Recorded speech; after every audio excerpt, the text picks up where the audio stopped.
Silakan Bu. Baik, Pak. Kebetulan saya sekolahnya S3-nya di Ihwa Women's University di Seoul, di Korea. Oh, Jadi cocok dekat sekali. dengan hati ya. Ya. Bapak bisa tanya ke saya, mungkin ke Pak Ari tidak tahu liriknya, tapi saya mungkin tahu liriknya beberapa dari Oh. K-pop ya. Tapi Kamsahamnida, kamsahamnida. Samida.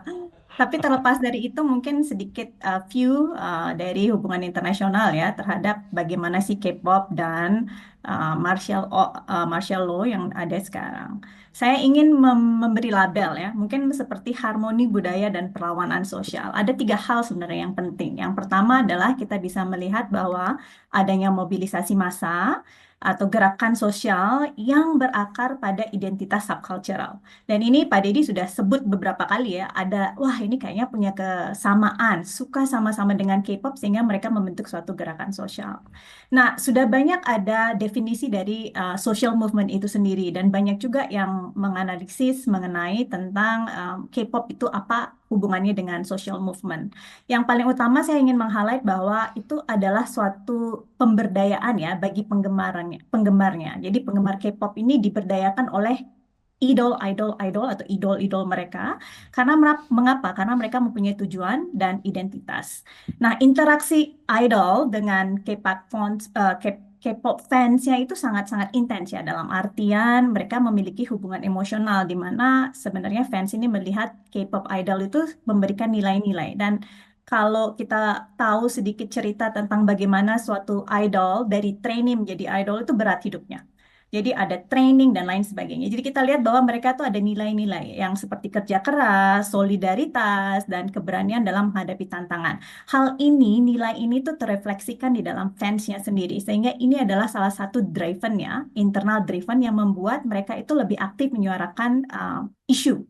Baik itu keadilan sosial, ketimpangan sosial, dan menjadi hal yang penting ketika kita bicara tentang bagaimana mereka aktif sekali dalam kritik terhadap pemerintahan Yoon. Yang kedua yang kita bisa lihat itu sebenarnya adalah protesnya, bentuknya. Bentuknya protes itu tidak identik dengan violence ya, tapi di sini Korea Selatan mengajarkan kita bahwa protes itu berlangsung secara damai, kreatif, dan langsung. Dan kalau kita melihat, itu adalah didominasi oleh perempuan muda antara umur 20 sampai 30 tahun. Ini yang paling menarik ya. Kalau kita lihat bahwa dari video-video yang ada, itu mereka menggunakan musical. Mereka menyanyi untuk Christmas Carol, karena sekarang lagi dekat dengan Christmas ya, tapi mereka ganti liriknya. Yang misalnya menyatakan bahwa perlunya Yoon impeach atau Presiden Yoon turun ya. Dan itu semuanya di arrange ulang menggunakan lagu-lagu populer. Oh, dari lagu yang Dan sudah ada ya kedua, berarti. Lagunya ya sudah Pak, ada lalu liriknya diganti gitu. ya Natal, Christmas Carol mereka ganti, tapi tentunya menggunakan bahasa Korea. Jadi unik ya. Jadi kita lihat bahwa satu musicians di Ya. tempat demonstrasi membawa gitar, menyanyi, dan menyanyikan Christmas Carol, tapi dengan lirik yang diganti impeachment. Itu yang sangat menarik saya kira ya. Jadi ada kombinasi antara protes tapi tetap sopan dan santun ya. Penyampaiannya masih ada. Kemudian ada light stick juga. Bapak punya light stick? Apa itu light stick adalah salah satu yang digunakan untuk ke konser ya. Iya, iya, iya, Dan, iya. dan ini kita bisa lihat bahwa banyak sekali seperti misalnya Shiny, NCT itu semuanya mereka membawa light stick menuju konser. Dan bahkan ada kalau kita lihat dalam satu pamflet itu menyatakan bahwa harus seperti apa atribut ketika mendatangi demonstrasi impeachment martial law itu ada mulai dari light stick, mulai dari jaket, mulai dari sarung tangan dan semuanya itu sudah dipersiapkan ya. Jadi ini sangat-sangat menarik. Kemudian lirik yang dimodifikasi untuk menyampaikan pesan politik itu melihat bahwa adanya seruan terhadap keadilan sosial dengan menambahkan elemen budaya. Dan itu yang membedakan protes di Korea Selatan dengan protes di negara lain. Nah, yang terakhir saya highlight sedikit itu adalah lagi bahwa ada gap. Siapa yang datang? 20-30 tahun perempuan muda itu sebagian besar. Ya, dan ini menarik sekali karena kalau kita melihat base K-pop fans itu dari survei menyebutkan bahwa lebih dari 70% dari K-pop itu adalah perempuan perempuan ya dengan range dari 18 sampai 55. Jadi silahkan kalau bapak-bapak ingin menjadi K-pop fans masih bisa. Tapi average-nya 23 tahun. Jadi kita bisa lihat range-nya adalah banyak majoritinya di umur 20 tahunan. Baik Ibu, berarti karena ini peristiwanya ada peristiwa politik yang dimana keterlibatan sosial budaya tadi. Ini kan menarik sekali. Apakah yang menggerakkan ratusan ribu bahkan jutaan orang sehingga memberikan pengaruh terhadap kekuatan politik di dalam internal parlemen, ini ada, mohon maaf tanda kutip, ada dalangnya atau ada intelektual di balik itu? Atau memang secara solidaritas memang mereka terbangun sudah sehingga satu komando dengan ya ketua fans misalnya lalu berjalan, itu satu. Yang kedua, apakah artis-artis K-pop juga terlibat di dalam gerakan ini? Oke. Pertanyaan pertama dulu, jawabannya ada dua, Bapak. Kalau misalkan apakah ada dalangnya, mungkin tidak secara general. Yang pertama kita harus lihat historis dari South Korean dan demokrasi itu sendiri. Jadi memang sudah ada hal-hal seperti ini di tahun 2016. Kita tarik ke belakang lagi itu di tahun 1980-an juga ada martial law di Gwangju Uprising, dan 2016 adalah Park Geun-hye Candlelight Protest. Tapi memang dalam alokasi kecil memang ada quote and quote beberapa orang yang volunteering, sama seperti di K-pop fans, bahwa ada yang volunteering untuk membantu untuk mengorganisir. Dan biasanya organisasi ini ada yang dibuat secara masif atau ada yang dibuat secara kecil. Tapi kita bisa lihat bahwa ini relevansinya lebih kepada awareness dari masyarakat Korea itu sendiri terhadap pentingnya demokrasi. Nanti kita bisa bahas bagaimana historis itu bisa membentuk yang namanya awareness terhadap demokrasi, terutama terkait dua event sebelumnya, yaitu 1980 dan 2016. Yang kedua, apakah selebritas atau selebriti Korea itu ikut serta di sini? Wah, kebetulan ini di videonya ada Girls Generation into the New World. Itu juga sangat menarik. Saya potong sedikit ya Bapak ya. Lagu ini itu sebenarnya sangat-sangat terkenal dan berasal pertama kali dari universitas saya. Bukan yang nyanyinya universitas saya, tapi ketika terjadi pemaksulan Park Geun-hye, itu salah satu pemicunya adalah protes di Ewha Women's University. Dan lagu yang digunakan adalah Girl Generation into the New World. Saat itu Ibu ikut? Sayangnya saya enggak, Pak. Saya belum sekolah di sana. Itu tahun 2016. Dan saat itu terjadi karena adanya Ewha Women's University, adanya suatu quote and quote ya Bapak ya, kong kali kong di belakangnya, bahwa ada salah satu confident dari Park Geun-hye, Miss Choi, anaknya masuk ke Ewha melalui jalur khusus. Jadi di negara Korea ini sangat tidak suka dengan namanya jalur khusus untuk education, karena mereka melihat pendidikan itu sebagai salah satu peningkatan strata sosial yang bisa ditempuh oleh siapa. Jadi semuanya fair.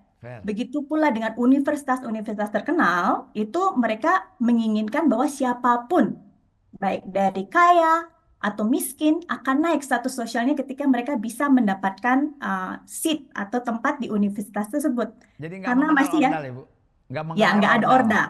Ordal itu sangat tidak disukai di Korea ya Pak ya. Jadi ya nggak ada itu ordanwa atau titip gitu ya, atau saya mau nitip, itu tidak bisa Pak di sini. Mereka tuh semuanya karena melihat bahwa education itu adalah yang membuat orang itu fair ya. Apakah dia bagus atau tidak dari education.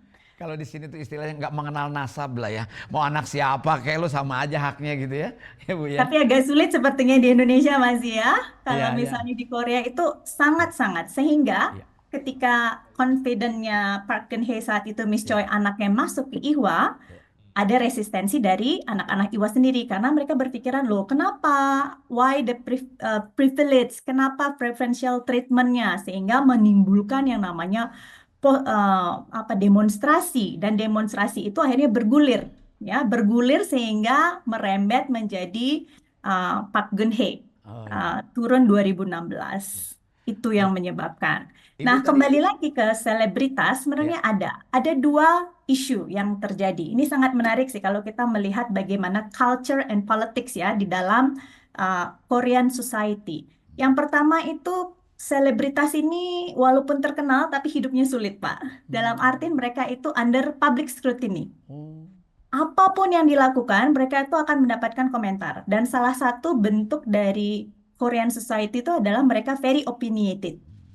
Ya, jadi punya pacar nih kalau Pak Dedi ini, jadi K-pop idol punya pacar nggak boleh Pak Dedi. Oh, jadi milik Ya, publik aja ya? jadi milik publik ya. Jadi Masya Allah. itu adalah budaya yang berusaha untuk dirubah, tapi Ya, masih masih sangat mengakar. ya, Jadi terhadap politik mereka juga punya persepsi yang berbeda. Yang pertama adalah mereka berusaha untuk menjauhkan diri dari political standing, ya. tapi sekarang juga ada yang justru mendukung. Misalnya adalah IU. Tahu nggak kira-kira Pak Dedi IU? Mungkin teman-teman yang lain tahu IU ya. Ayo ada yang jualan pecel di situ.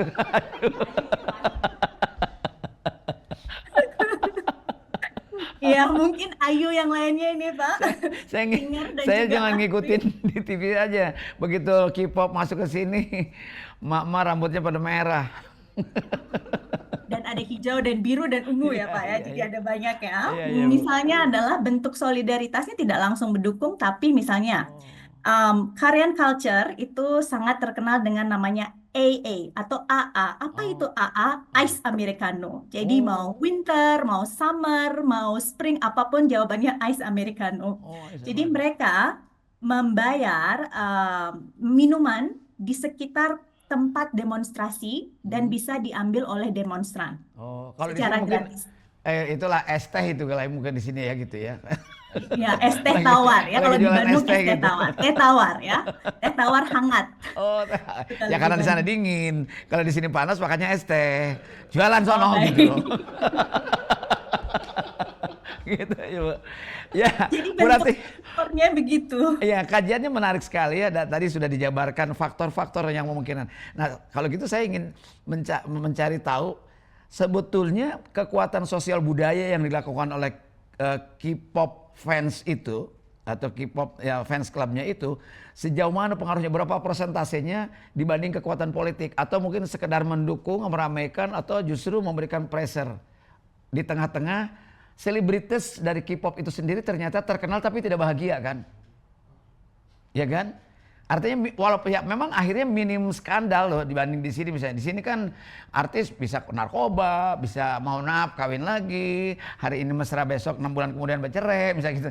Di sana betul-betul terlarang oleh publiknya ya.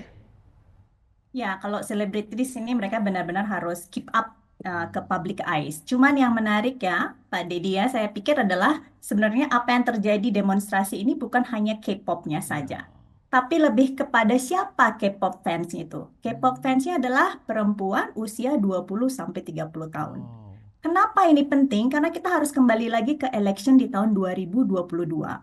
Saat itu Yoon Suk Yeol menang sangat tipis, 1% dengan rivalnya ya, yang itu waktu itu dari Democratic Party. 1% ini sangat kecil loh Pak, dari kita bicara Ya, tentang betul. Korea ya. Persentasenya. Persentasenya 1% ini sangat kecil, jadi ada kemungkinan menang dan kalah ya. Dan Ya. itu berarti 50% kita bisa anggap bahwa mereka tuh tidak mendukung Yoon Suk Yeol. Nah, siapa yang tidak mendukung ini? Ini yang paling menarik. Ada riset menentukan bahwa kalau kita melihat rata-rata perempuan umur 20-30-an itu justru mendukung Democratic Party. Sementara laki-laki mendukung Conservative Party Oh, yaitu Yoon Suk pantes. Yeol. Iya, iya, iya, iya, iya, Nah, iya. itulah yang menyebabkan berarti dan kebetulan perempuan 20-30 tahun ini adalah rata-rata mereka K-pop fans idol kan dengan Ya. umur 23 average. Jadi itulah Oke. yang membentuk yang Iya. namanya demonstrasi kali ini. Cuman bukan hanya demonstrasi kali ini ya Bapak ya. Kita lihat bahwa yang pertama memang 20-30 tahun, tapi yang kedua populasinya itu adalah laki-laki tapi umur 50 tahun ke atas. Iya. Dan ini related dengan tahun 1980-an. Jadi kalau kita bisa lihat pemetaannya, kita melihat dua. Satu adalah perempuan umur 20-30 tahunan, satu lagi adalah laki-laki umur 50 50. tahunan. Iya. Mereka memiliki agenda, experience, dan reason yang berbeda. Ya, baik Ibu. Terima kasih. Dan tadi kalau kita lihat ternyata bukan hanya sekedar fans club dari sebuah selebritis atau K-pop itu sendiri, tapi juga mereka ternyata, saya tidak tahu apakah dimanfaatkan oleh para penunggang politik atau tidak, karena secara masif itu sesuatu dahsyat kekuatan politik yang bukan main gitu. Nah ini tadi walaupun persentase, tapi jelas tadi Ibu mengatakan bahwa si teenager ini 23 tahun perempuan ini mereka afiliasi politiknya ke Democratic Party, ya kan begitu. Ya sayangnya mungkin partai yang kalah 1% itu nggak jalan ke MK gitu kalau di sini. Kalau ke MK dia akan ada kemungkinan menang loh itu.